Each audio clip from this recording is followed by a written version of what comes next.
Hey, come on, let's kick off by celebrating together. Let's put our hands together. Come on.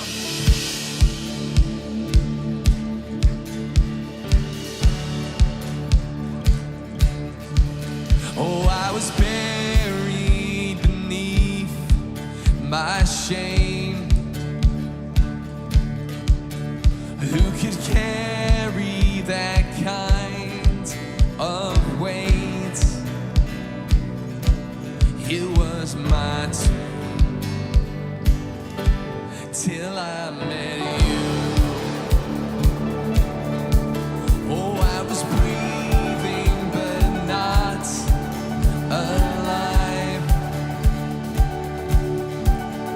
All my failures I tried to hide. It was my turn till I met you. Okay, let's celebrate today and sing. You called my name and I ran out of that grave,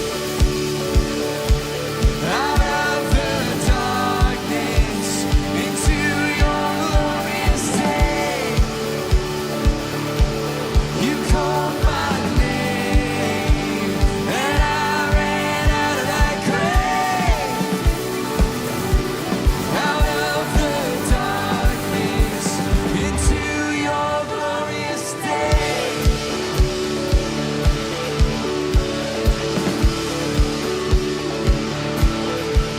Oh, now your mercy has saved my soul. Now your freedom is all that I know.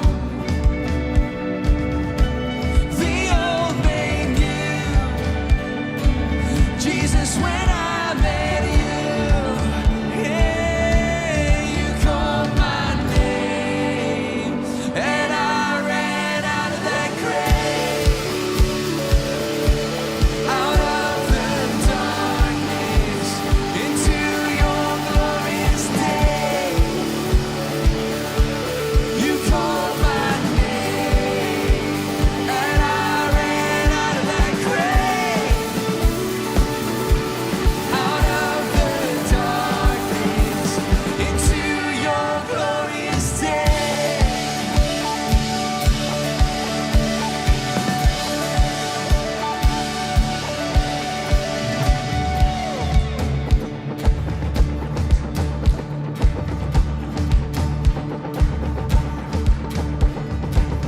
I needed rescue, my sin was heavy, but chains break at the weight of your glory. I needed shelter, I was an orphan, now you call me a citizen of heaven. When I was broken, you were my healing. No, your love is the air that I'm breathing. I have a future, my eyes are open, 'cause when you called my name, I ran out of that grave, out of the darkness into your glorious day. You called my name and I ran out of that grave, out of the darkness into your glorious day. Your glorious day.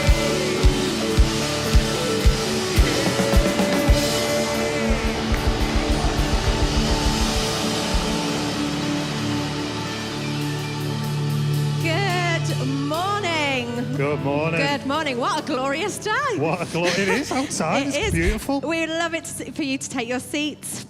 My name's Hannah. And my name's Andy. Big welcome to you in Eltowen, those of you in Clibri as well. If you've been eagle-eyed in the room, you'll have seen that there's a baptism tank out. We've got baptism services next Sunday. Yeah. And if you're in Clibbury on the 16th of February, you have got baptisms as well. So if you want to get baptised, talk to Bev and Mark. If you want to be baptised over here, go to /baptisms or talk to one of our team and we can sort you out. In our first service, we got to baptise Natalie. Yeah. If you're coming next week, you'll get to hear her story. But she's from Cyprus.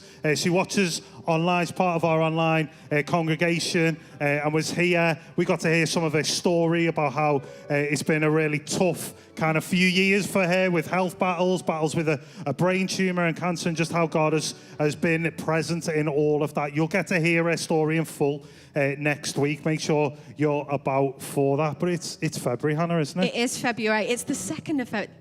We Earlier, made I a said mistake. it was the first. It's the 2nd of February today, just in case you didn't know. And every month at Life Central, we have a prayer day, and we're putting it on the second Tuesday of every month. So this Tuesday, the 4th, we want to invite you to be part of our prayer day, however you can. We really believe that prayer changes things. And so right throughout the day, we want to encourage you to set aside some time, whether it's 10 minutes, half an hour, whatever works for you, but set aside some time to engage with prayer. We're putting some resources out there to help you. We've got some points that you can pray into.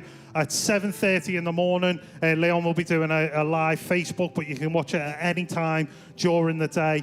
Just leading us into the day, helping us understand how we can pray and what we can pray for. And then at 12:30 in the atrium here, so just out there where you get tea and coffee, you can join us for some in-person prayer. Some of our team will lead us through that for half an hour. And then we're encouraging everybody to be one at one. And so we want to encourage you, put something in your diary, in your schedule, set an alarm for 1 o'clock on Tuesday. We want to invite everybody to say the Lord's Prayer together. And so we're going to do that, and then the day will culminate with Life Central midweek in the evening at 8 p.m. 90 minutes where we're going to pray, we're going to sing together, we're going to worship, we're going to hear from Jane Sargent, who's going to be opening up the Lord's Prayer, looking at the connected life. There's a lot to remember there. Just remember to pray on Tuesday and join us in the evening. Yeah. That's basically it. Yeah, looking forward to that. Something else, maybe for your diary. So we run a lot of courses here at Life Central throughout the year, and one starting on the 24th of February is the Bereavement Journey course.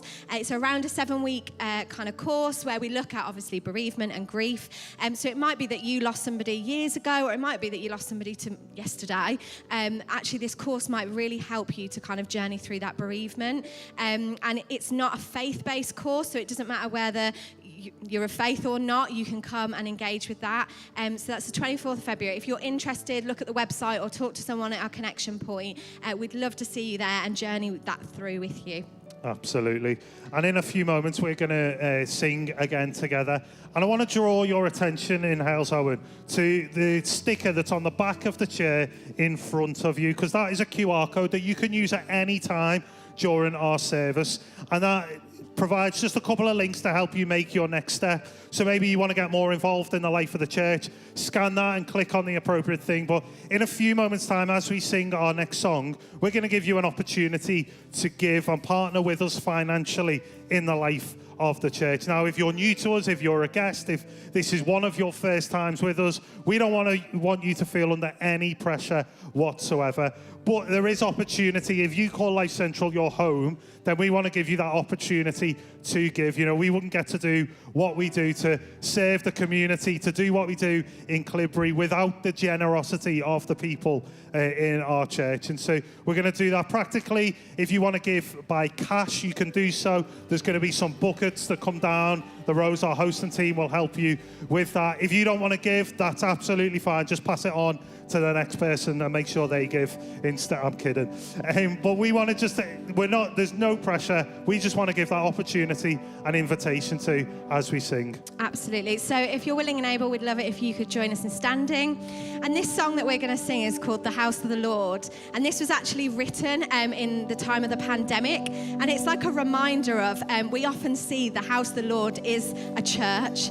And we might be here in Halesowen or at Clibbury, and we're in the house of the Lord. Lord, but actually the house of the Lord is wherever we are. So we might not necessarily always feel the joy where we're at, but we've just got to remember the joy is in the house of the Lord, and that is wherever we are, whether we're here in the church building or whether we're at home, we're at work, we're on holiday, wherever we are, the joy of the house of the Lord is with us.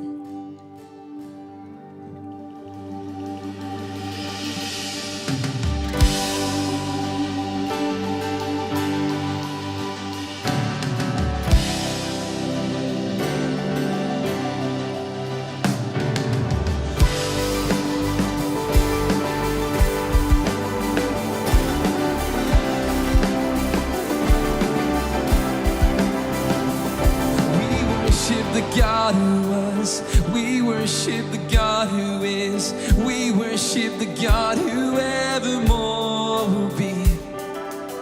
He opened the prison doors, he parted the raging sea. My God, he holds the victory. Yeah. There's joy in the house of the Lord, there's joy in the house of the Lord today, and we won't be quiet. Shout out your praise. There's joy in the house of the Lord. Our God is surely in this place. We won't be quiet. We shout out your praise. We shout out your praise. We sing to the God who heals. We sing to the God who saves. We sing to the God who always makes a way, because it is, yeah, he hung upon that cross, and he rose up from that grave. My God still rolling stones away. There's joy in the house of the Lord, there's joy in the house of the Lord today. We won't be quiet, we shout out your praise. There's joy in the house of the Lord. Our God is surely in this place. We won't be quiet. We shout out your praise. Oh, we're gonna shout out your praise. We were the beggars, but now we're royalty. We were the prisoners, but now we're running free. We are forgiven, we're accepted, redeemed by his grace. Let the house of the Lord sing. If that's your story, would you sing that we were the beggars, but now we're royalty. We were the prisoners, now we're running free.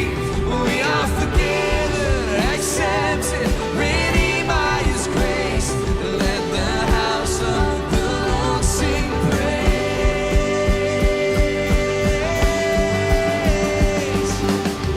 There's joy in the house of the Lord, there's joy in the house of the Lord today. We won't be quiet, we shout out your praise. There's joy in the house of the Lord. Our God is surely in this place. We won't be quiet. No, shout out your praise. There's joy in the house of the Lord. There's joy in the house of the Lord today. We won't be quiet. We shout out your praise. There's joy in the house of the Lord. Our God is surely in this place. We won't be quiet, no, 'cause we were the beggars, but now we're royalty. We were the prisoners, but now we're running free. We are forgiven, accepted, redeemed by his grace. Let the house of the Lord sing praise. Yes, we were the beggars, but now we're royalty. We were the prisoners, but now we're running free. We are forgiven, accepted, redeemed by his grace. Let the house of the Lord sing praise. House of the Lord sing praise. Yes, God, we thank thank you for the privilege of being able to worship and sing to you this morning. God, we lift up our voices. God, we thank you that we can find joy in you no matter what our circumstances are today. God, we lift up our praise to you. We thank you for everything that you have done for us and will do for us. We bless you, Jesus, and we lift up your name today.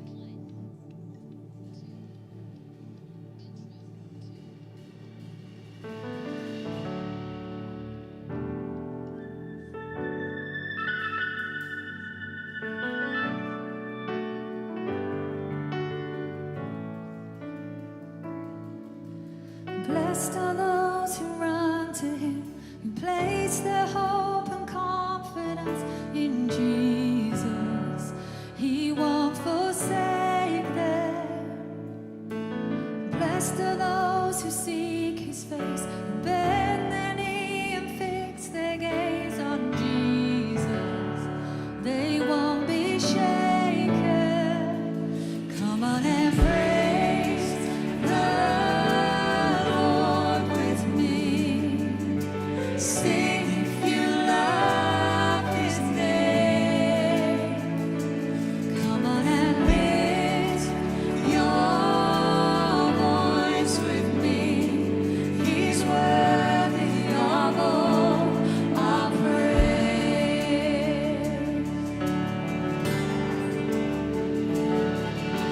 Blessed are those who walk with him, whose hearts are set on pilgrimage with Jesus. They'll see his glory. Blessed are those who die to live, whose joy it is to give it all for Jesus and for him only. Oh Jesus, all for your glory. Come on and praise the Lord with me. Sing if you love his name. Come on and lift your voice with me. He's worthy of all our praise. Come on and bring your offering. Sing if you've known his grace.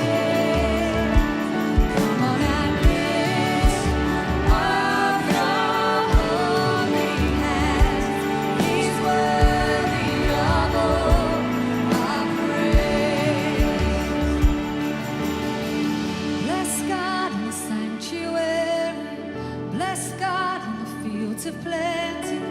Bless God in the darkest valley. Every chance I get, I bless your name. Bless God when my hands are empty. Bless God with a praise that costs me. Bless God when nobody's watching. Every chance I get, I bless your name. Bless God when the weapons forming. Bless God when the walls are falling.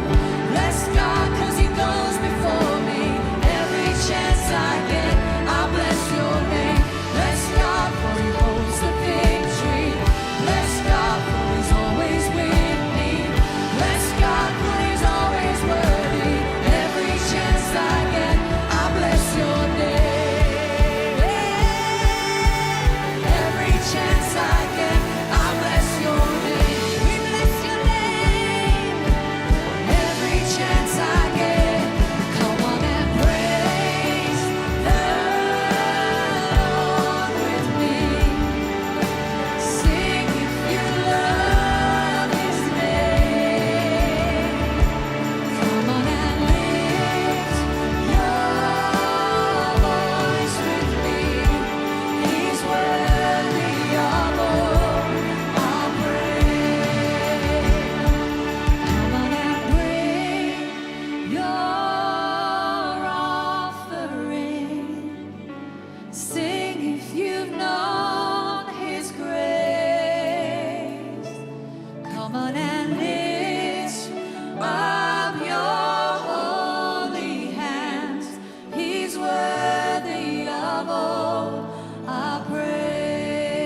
It's a great song, isn't it? What's such a great song that we're learning and enjoying together. And there's a line in that song that said, lift up your holy hands.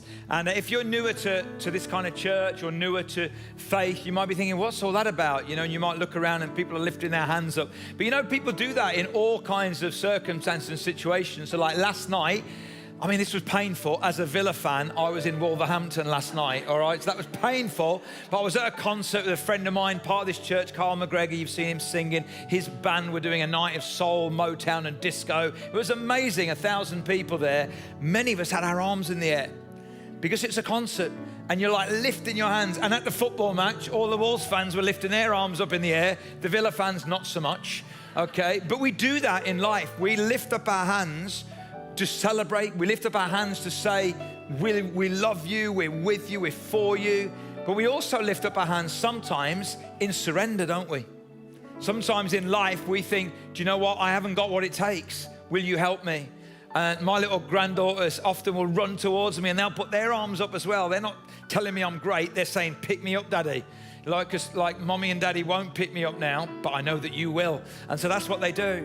And I don't know where you are in your faith or life journey right now, but I want to invite you today to metaphorically lift your hands up.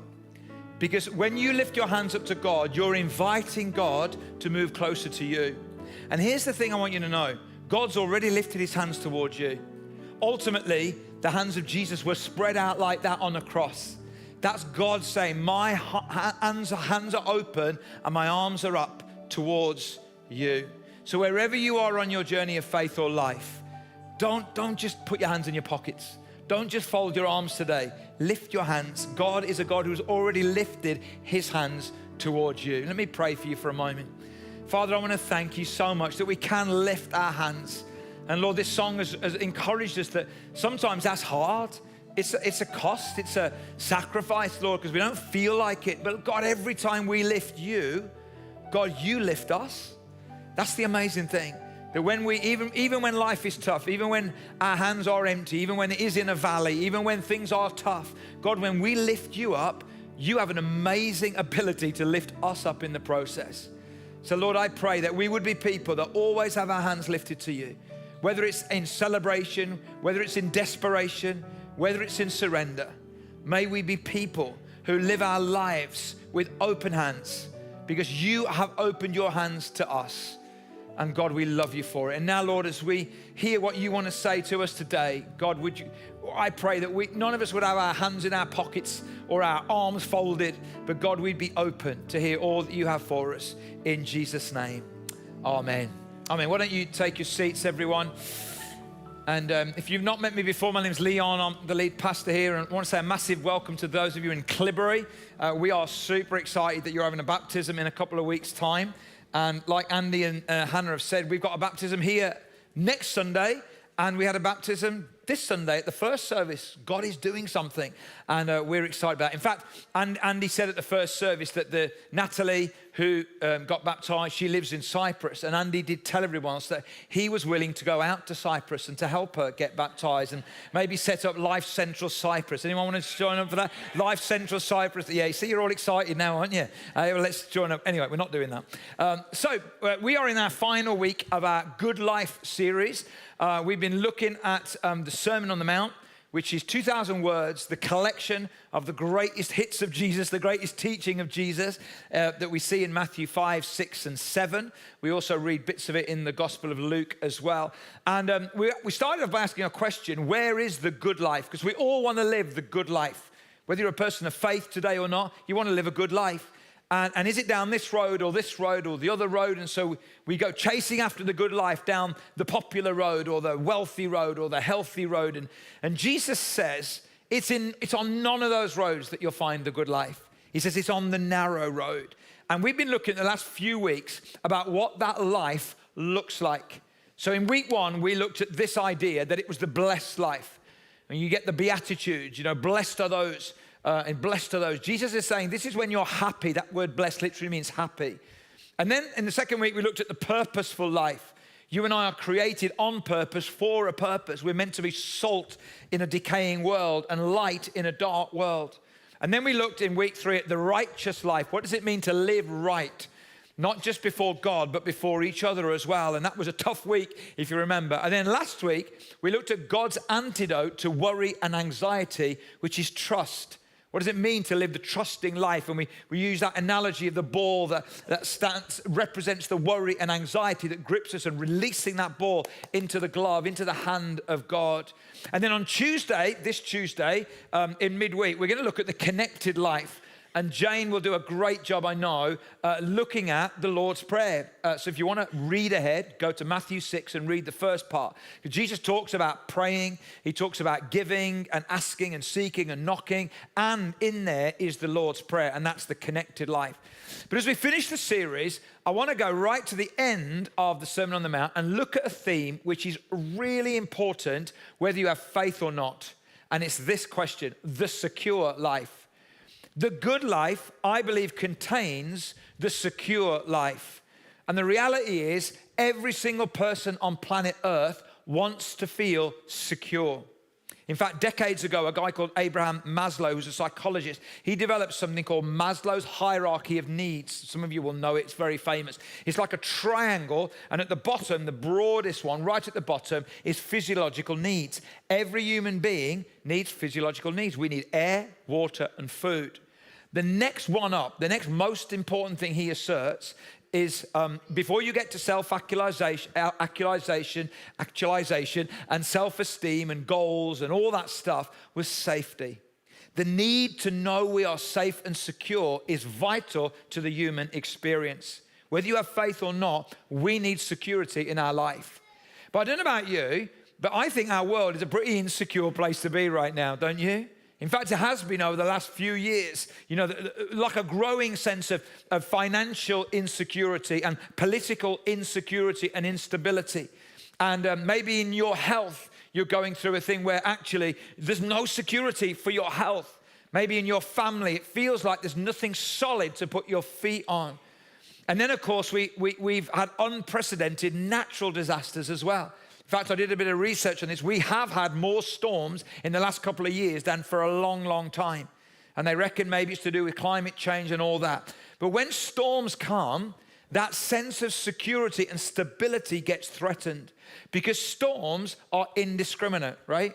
Like, storms don't just blow over rich people or over poor people, over young people or over old people, over black people or over white people. They are indiscriminate. They just come to people.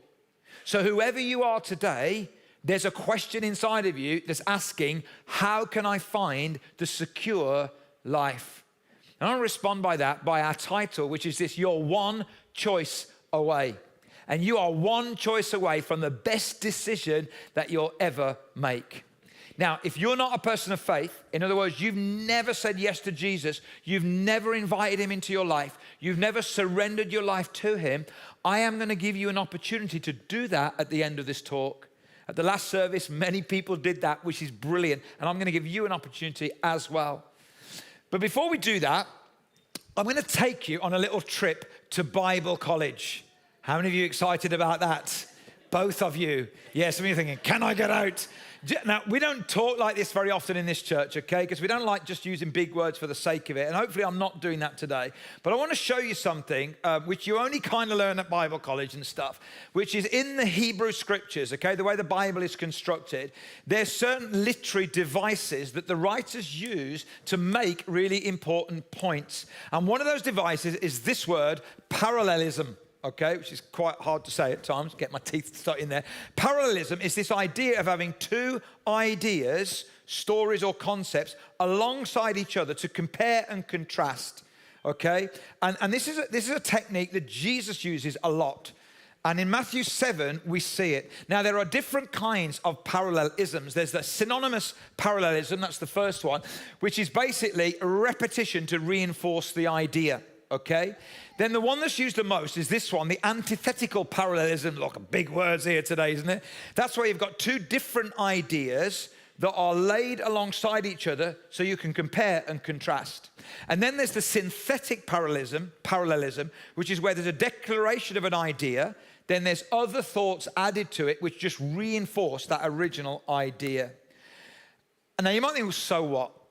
What Jesus is doing when he does this, what the Bible is doing, is he's kind of almost like not forcing you, but encouraging you and inviting you to choose which of these two ideas you're going to go for. Because the reality is this: the choices we make today determine the stories we tell tomorrow. And you are one choice away from the best decision you will ever make in your life. If you want to know the secure life, you can, but you have to choose. You have to choose. So what Jesus does in Matthew 7 is he lays out 4 of these parallelisms, okay? And we're just going to quickly head through 3, and then we're going to rest a little bit on the 4th one. The first one is the 2 roads. We've already looked at that right at the beginning of the series. If you missed any of the series, go back on YouTube, Lifecentral Church UK, and you can catch up on that. But Jesus, in Matthew 7, in verse, what verse is it? 13 and 14, he talks about these 2 roads. This is an antithetical parallelism because they're different. He says the one is this narrow gate leads to a narrow road, but it leads to life. The other one is a broad gate or a wide gate, leads to a broad road, but it leads to destruction. Jesus says, you got to choose one. You can't sit on the fence. You've got to choose one. So which road are you on? But then after that, the second kind of comparison is the 2 prophets or the 2 teachers. And we'll read this a little bit. This is a little bit heavy, some of this stuff, okay?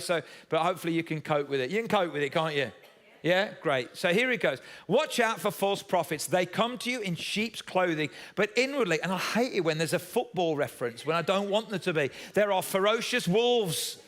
All right, there you go. Phil Payne on the front row there, Wolves fan. Ferocious wolves. By their fruit, you will recognize them.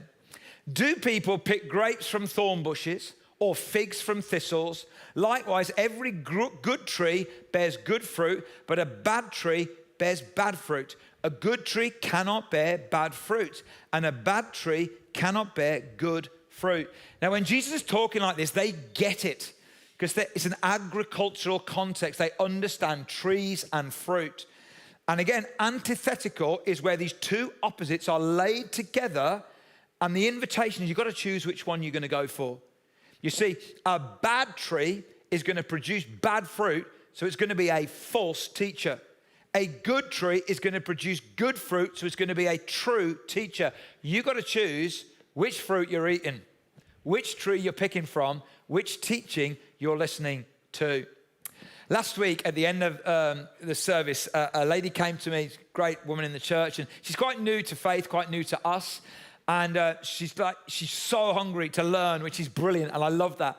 And so she's been really diving into this Sermon on the Mount series and going on YouTube and looking at all other kinds of teachings from around the world. And as she's doing that, all of a sudden there's videos coming at her, which are things like, if your church sings these kind of songs, you need to leave the church now. And of course, they're the songs that we sing. And there's all this other kind of stuff. And we've never addressed this. And so I thought this is a great opportunity to talk into this. You see, false teachers are really hard to spot because they don't wear t-shirts that say, hey, I'm a false teacher. They just don't do that. But let me tell you how you can spot some false teaching. Whenever there's teaching where she's trying to get you to reject and to bring other people who are Christian down, be really, really careful. Be really careful. And you know, there is so much stuff out there, which, I mean, and I understand it. I'm a Christian leader. I watch it, I read it, and I get really frustrated. And I think if only you spent that energy, okay, in tearing down everyone else, actually trying to reach people who don't know Jesus, then maybe it would be a different story. And I want to just tell you to be really careful and cautious, okay? Because here's what happens. When you go on YouTube and you click on one of those videos, the algorithm says, I've got you. And it will send you more of that kind of stuff. And all of a sudden, you'll get all of this stuff and you think, oh, God's talking to me. No, he's not. The algorithm is working. And all of this stuff is coming onto your device. Now listen, if you see, read, or hear anything that makes you concerned about us as a church, please don't go on YouTube to find out. Come and talk to us. Just come and talk to us. Some of the people that we quote, some of the churches we connect to, there are some people out there who are doing all they can to try and bring all that stuff down. And I want to say we need to be bigger than that. And I think this is what Jesus is talking about. You see, what often happens on those kind of videos, okay, is that there's an underlying idea that, and it says this, we just want to be biblical. We just want to be right and true. And I get that. But here's the thing. The goal is not to be biblical. The goal is to be Christ-like. Now, we will be biblical, and that's really important. But if your biblical doesn't make you more Christ-like, it ain't biblical. So are we more loving? Are we more gracious? Are we more long-suffering? Are we more patient? Are we more kind? Because that's the fruit of the Spirit. That's what it means to be Christ-like. And so Jesus is saying, listen, you've got to be careful. There are some false teachers there. And you can tell them because of the fruit. And it comes from a bad tree. But there are true teachers. And you can tell it because it's fruit. And it comes from a good tree. Then it gets even deeper and heavier, okay? Because then he talks about two groups of people, two disciples or two groups of followers. And in this one, this to me contains one of the scariest verses in the whole of the Bible. And here it is in Matthew chapter 7, verse 21. Jesus says, not everyone who says to me, Lord, Lord, will enter the kingdom of heaven, but only the one who does the will of my Father who is in heaven. Many will say to me on that day, and by that on that day, he's talking about in the future when you die or when Jesus comes again, that time of judgment and all of that. Lord, Lord, did we not prophesy in your name? And in your name drive out demons, and in your name perform many miracles. That's like a question, isn't it? He's like, we did all this stuff in your name. And Jesus says, then I will tell them plainly. And here we go. I never knew you. Away from me, you evildoers. Glad you came to church today, aren't you? It's really scary, isn't it? I've been a Christian a long time, 43 years now. And that thought of getting to heaven or Jesus coming again, and we say, hey, God, it's great, isn't it? Here I am, and here you are. And Jesus saying to me, Leon, I never knew you. What does he mean? What does it mean, I never knew you? Does it mean he had no knowledge of us? No, it doesn't mean that. I think what it means is, I never really knew you.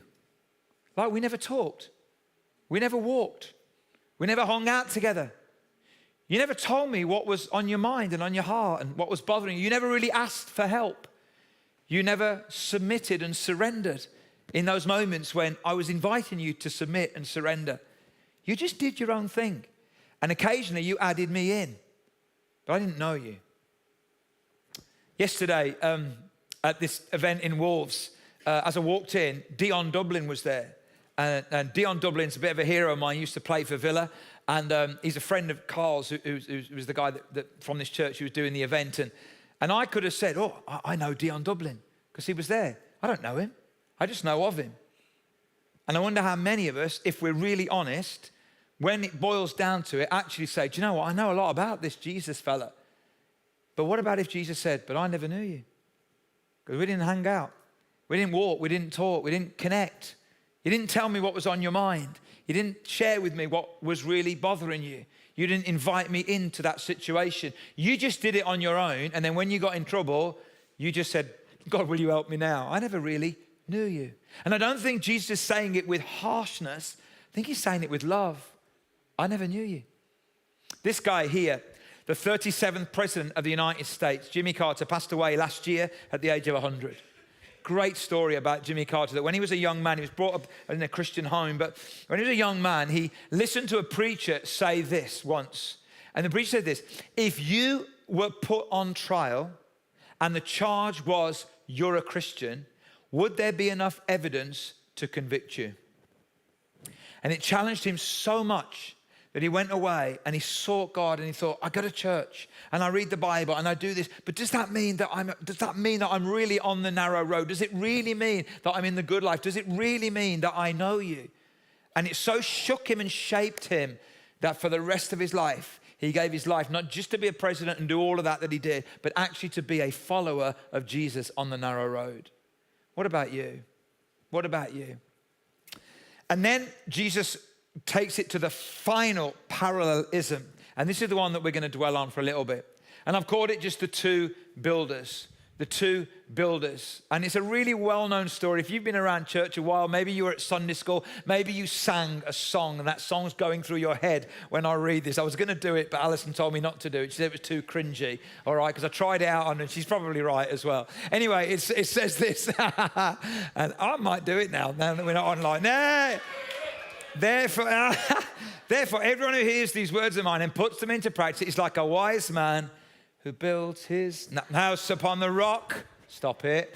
The rain came down. And the clouds went. Whoop. Yep, the rain came down, the streams rose, and the winds blew and beat against that house. Yet it did not fall because it had its foundation on the rock. But everyone who hears these words of mine and does not put them into practice is like a foolish man who built his house on sand. The rain came down, the streams rose, and the winds blew and beat against that house. And it fell with a great crash. Again, antithetical, two opposites together. But Jesus compares and contrasts them. And he does it really masterfully. Because what he's saying is this: they both build a house. And that's the reality of every human being. Whether you're a person of faith or not, you're building a life. You're building a life for yourself. You're trying to build a life. You want to build a good life. And so this happens all the way around the world. I was chatting to two friends of mine from the production team who are Nigerian. We were chatting this morning about Nigeria and here and culture and living in two different cultures. And the reality is, it doesn't matter what country you're from, you're trying to build a life, right? And it might look a little different, but you're trying to build a life. If you have faith, you're building a life. If you don't have faith, you're building a life. They both were building a house. That's the same. But then here's the second thing. They both face storms. Storms don't just blow and say, oh, you have faith, I'm going to leave you out and I'll just go to those who don't. Or, oh, you're European, I'll leave you out. They don't. Storms come to everyone, whoever we are. It's the same. Puts us on the same page. And then here's the third thing. They both have a foundation. They both have a foundation. But here's where the stories diverge. They both build a house. They both face storms. They both have a foundation. But only one house stands. The one that built their house on the rock. You are one choice away from the best decision you will ever make. That decision is to choose to build your one and only life on the foundation, on the rock of Jesus Christ. That's where Jesus lands the good life. That's where Jesus lands his Sermon on the Mount. So what will happen if you do that? What will happen if you and I do that today? Well, here's the first thing that will happen. You will know security in this life. You'll know security in this life because you will have a rock solid love. The Bible says that there is nothing that can separate us from the love of God. No storm can do it. No husband walking out on me can do it. No wife deserting me can do it. No death or loss can do it. No sickness, no financial challenge, no wrongful accusation can do it. Nothing can stop you from the love of God. Nothing can come between us and the love of God. The Bible says even death itself will not separate us from the love of God. It's a rock solid love. And secondly, it's a rock solid forgiveness as well. Because of what Jesus has done on the cross. When we choose to make Jesus the foundation of our life, when we walk down that narrow path with him and on him and by him, then we can know rock solid forgiveness. That whatever's happened in our life, whatever we've done or been done to us, we can know the peace and the security of being forgiven. One of my favorite stories is a story of a young lad and his sister, and they used to go to their grand's for holidays, and they went there once, and she got some ducks out in the back garden, and the little lad's got one of them old catapults, if you remember those, and he's firing some stones at some cans, and it misses the can, hits one of the ducks, and kills the duck dead. He looks around, he buries the duck, and then thinks he's got away with it. And then when he sat down at dinner table, and Gran says, you know, it's your turn to do the dishes to the little girl. The little girl says, no, my brother's going to do it. And he says, I'm not going to do it. It's not my turn. And the little girl, under her breath, just says, quack, quack. She'd seen him kill the duck. So he's done. So the whole of the week, She literally gets him to do whatever she wants to do. At the end of the week, he can't cope with it any longer. He goes to the Gran and says, Gran, I've got to tell you something. On day one, I accidentally killed one of your ducks. I'm so sorry. The Gran said, hey, I know that. I saw you do it. I watched you from the kitchen window. And then I watched how you let your sister make a slave out of you the whole of the week. I forgave you the minute you did it. I was just wondering, when is it going to be that you're going to receive that forgiveness? Amazing little story, isn't it? And I wonder how many of us hear quack, quack in our head from time to time, where we are letting someone else make us a slave when God has forgiven us. This is the secure life, rock solid forgiveness. Thirdly, there's a rock solid assurance as well, that whatever storm we're facing, we're not facing it on our own. Again, another one of my favorite stories. In the 1700s, when around the coast of Cornwall, the ships were often shipwrecked. And there's this great story of when there's a shipwreck and this 15-year-old sailor's apprentice, he finds himself in the water and he swims and he grabs onto this rock and he holds onto the rock the whole night. Next day, they rescue him and a reporter says to him, what was it like being in that storm and holding onto that rock all night? Were you not frightened? And he said this, I trembled all night long. Then he said this, but the rock didn't tremble once. I don't know about you, but I know what it is to tremble all night long, don't you? Out of fear, in the middle of a storm. But I'll tell you what, I've got no choice about that. But I have got a choice whether I cling to a rock that doesn't tremble at all. And his name is Jesus. So you can know security in this life if you make this one choice, which will be the best decision you ever make. But it's better than that. You can get security in the life to come. Because whether you believe in God or not, our life will end at some point. And we believe that there is a life to come as well. And you can know this side of it, security for that side of it. Years ago, there was a famous comedian, he's really old, okay? Some of you won't, you've never have heard of his name. He's called W.C. Fields, and he was an atheist, okay? And the story goes that on his deathbed, he's literally lying on his deathbed, his wife comes into the bedroom, and he's reading the Bible. And she says, you don't believe in that stuff. And he says, no, I don't. I'm just looking for a loophole. And I love that. It's like, I don't believe in it, but all of a sudden, facing death, do you know what I mean? It's amazing how many people pray to a God they don't believe exists when they're facing death. It's amazing. You read about it in plane crashes, in train crashes, in foxholes and battlefields. The amount of people who don't believe in God, but all of a sudden, is he really there or not? D.L. Moody, famous American evangelist, he said it this way. Someday you'll read that D.L. Moody is dead. Don't you believe a word of it. At that moment, I shall be more alive than I am now. I shall have gone up higher, that is all. This is what we have. This is what Jesus is inviting us to have. This is the good life. It's the blessed life. It's the purposeful life. It's the righteous life, the trusting life, the connected life, but it's also the secure life. And you are one choice away from the best decision you will ever make. You see, everybody is going to spend eternity somewhere. You and I can choose now where that eternity will be. Before I give you an invitation to respond to this morning, and I'm going to do that, there's almost like one other final thing that's added to the end of Matthew 7, almost like another parallelism as well.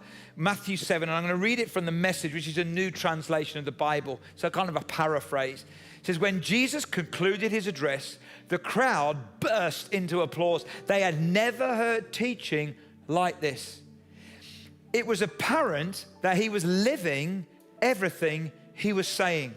Quite a contrast to their religion teachers. This was the best teaching they had ever heard. Isn't that amazing?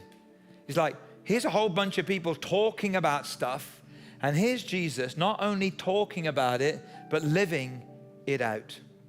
And then he invites you and I to be in that group of people that don't just talk about it or listen to it, but we live it out in our lives. You are one choice away from the best decision you can ever make. I want to invite you just to close your eyes for a moment. And we've got some hosting team around the room. They've got a little leaflet, little tract that they'd love to put in the hands of any of you that today you want to make that decision. Maybe you've been around church a bit and you've been on a journey, and that's great, and we love that. We encourage you. If you're not ready, keep going on the journey. But if you are ready this morning to say, I want to choose to invite Jesus to be the Lord and the leader of my life, I am going to choose to cling to this rock that will never tremble. I'm going to choose to walk this narrow path that leads to the good life. Then I'm going to invite you to make a response today. And so while all of our eyes are closed, and maybe at Clibbery you want to do this as well, I want to invite you, if that's you, just to put your hand in the air, and I want to pray for you. So if that's you today, thank you right at the back there. If there's somebody else and you want to just say, hey, that's me, this is your moment. There's a few people at the back. Somebody in the middle here as well. Someone's going to come and just put something in your hand, right in the back corner, on the left and in the middle as well. Just keep your hand up just for a moment. God bless you so much. Jesus, I want to thank you for these people responding to you right now. Father, we are so in awe of your work by your Spirit. God, I pray that they would know that as they've reached their hand up to you, your hands are already reached out to them. You did that 2,000 years ago on the cross, and you're doing it now by your Spirit. Now, Lord, would you fill them with this love, with this forgiveness, and with this assurance, I pray, in Jesus' mighty name. Amen. Isn't God good? Isn't God good? Why don't we stand if you're willing and able? There's one more thing I want to do. I'm aware, that, I don't know about you, but I read on social media this week, something like this. January's been a long year. Anyone feel like that? January's been a long year. Maybe you feel like that. Maybe you're in a storm right now. We've all seen so many storms, haven't we? These amazing winds, and if you haven't secured your wheelie bin is flying off into the sunset, and that can happen, can't it? The storm hits you didn't see it coming. Maybe you're in a storm right now, and I want to pray for you as well. There's no miracle in me, but there's a lot of miracle in God. And so if that's you, and you're saying, hey, I'm in a storm right now, and I need to know that I'm anchored, that I'm secure. Again, why don't you just lift your hand before the Lord, and I want to pray for you. Father, I pray as hands are going up all around this place, and even in Clibbery, as hands are reaching out to you. God, I want to pray that those of us who got our hands in the air, it's not because we're weak, it's because we know where our strength lies. And God, there are storms that hit us that we are incapable, inadequate, unable to do anything about. All we can do is reach out to the one who holds the universe in his hands, and that's you. So God, I want to pray for those that are reaching out to you now, that you will fill them again with your rock solid love, your rock solid forgiveness, your rock solid assurance, and would you tether their life to the rock that never ever trembles. And would they know that, I pray. And as they face the storm, may they know that they don't face it on their own, but they face it with the one who's gone before them. In Jesus' name I pray. Amen. You see, guys, I just want to finish with one thing. The good life is not a place, it's not a process, it's a person. The good life is not a destination or an aspiration, it is a relationship. The good life, in a word, is Jesus, isn't it? He is our firm foundation. So we have to sing this song as we finish our time together. And as we sing this song, don't just sing it as a song, take it as truth for your life and for those who you love as well. Maybe you know some people who are being shaken right now and they don't know the firm foundation. Invite them along.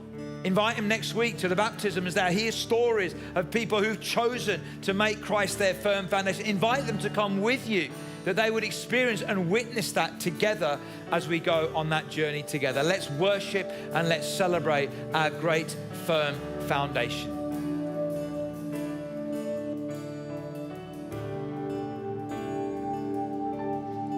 Christ is my firm foundation, the rock on which I stand when everything around me is shaken. I've never been more glad that I put my faith in Jesus, 'cause he's never let me down. He's faithful through generations.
I just felt prompted to share a little story that's happened in mine and Sam's life at the moment. And we're actually house hunting. We're looking for a new house. And it was actually Bernard Jones that prayed with Sam a couple of weeks ago at midweek. And he said, don't look at the price of the house, just go view the house. And so we had a few viewings of houses that were way out of our budget, but we were just like being obedient, and God was going, why don't you think I can do this? So we were just going with it. And so we went to this house viewing, and we instantly walked in and went, no. It was way out of our price range, but also we just felt no. So I'm not telling you a story of suddenly God's provided us a house way beyond our budgets. However, we met an estate agent, and she was really interested in us and the house we were looking for and why we were looking for it and our jobs and who we were. And so we shared our life story a little bit with her, that we come to church and our jobs. And she then started talking about her life and her story and her son and him needing somewhere to go and make friends. On Wednesday, her son came to cruise. And it's just incredible. And I don't know what's going to happen next, but we were meant to go to see that house for her. We were never meant to go see that house because it's going to be our future home. But actually, God really spoke to us and said, just go and view the houses. And you never know the choice you make and the stories you're going to tell tomorrow and what God is using you for. And you never know the faith that you need to do that. So yeah, just to encourage you to go do more. You never know what God's going to do out of it. Absolutely. And I think on that note, if you're considering being baptised next week, it might make no sense. It might be crazy. But hey, what could God do with it? And so it's not too late to sign up to be baptised this week, or in 2 weeks at Clibbery, or in a few weeks' time on the 13th of April. What an opportunity to go and declare that you are putting your faith and your trust in the solid rock that is Jesus. And so we want to encourage you to be baptised with that. And if you want to get prayer, you can get prayer at Clibbery, and here at Hellsowen, you can get prayer if you head left as you go into the atrium. Our team would be honoured to pray with you if that's something that you would like. We're going to say goodbye to our lovely guys in Clibbery. We're going to hand you back to Mark and Bev, and we're going to do that now. And then in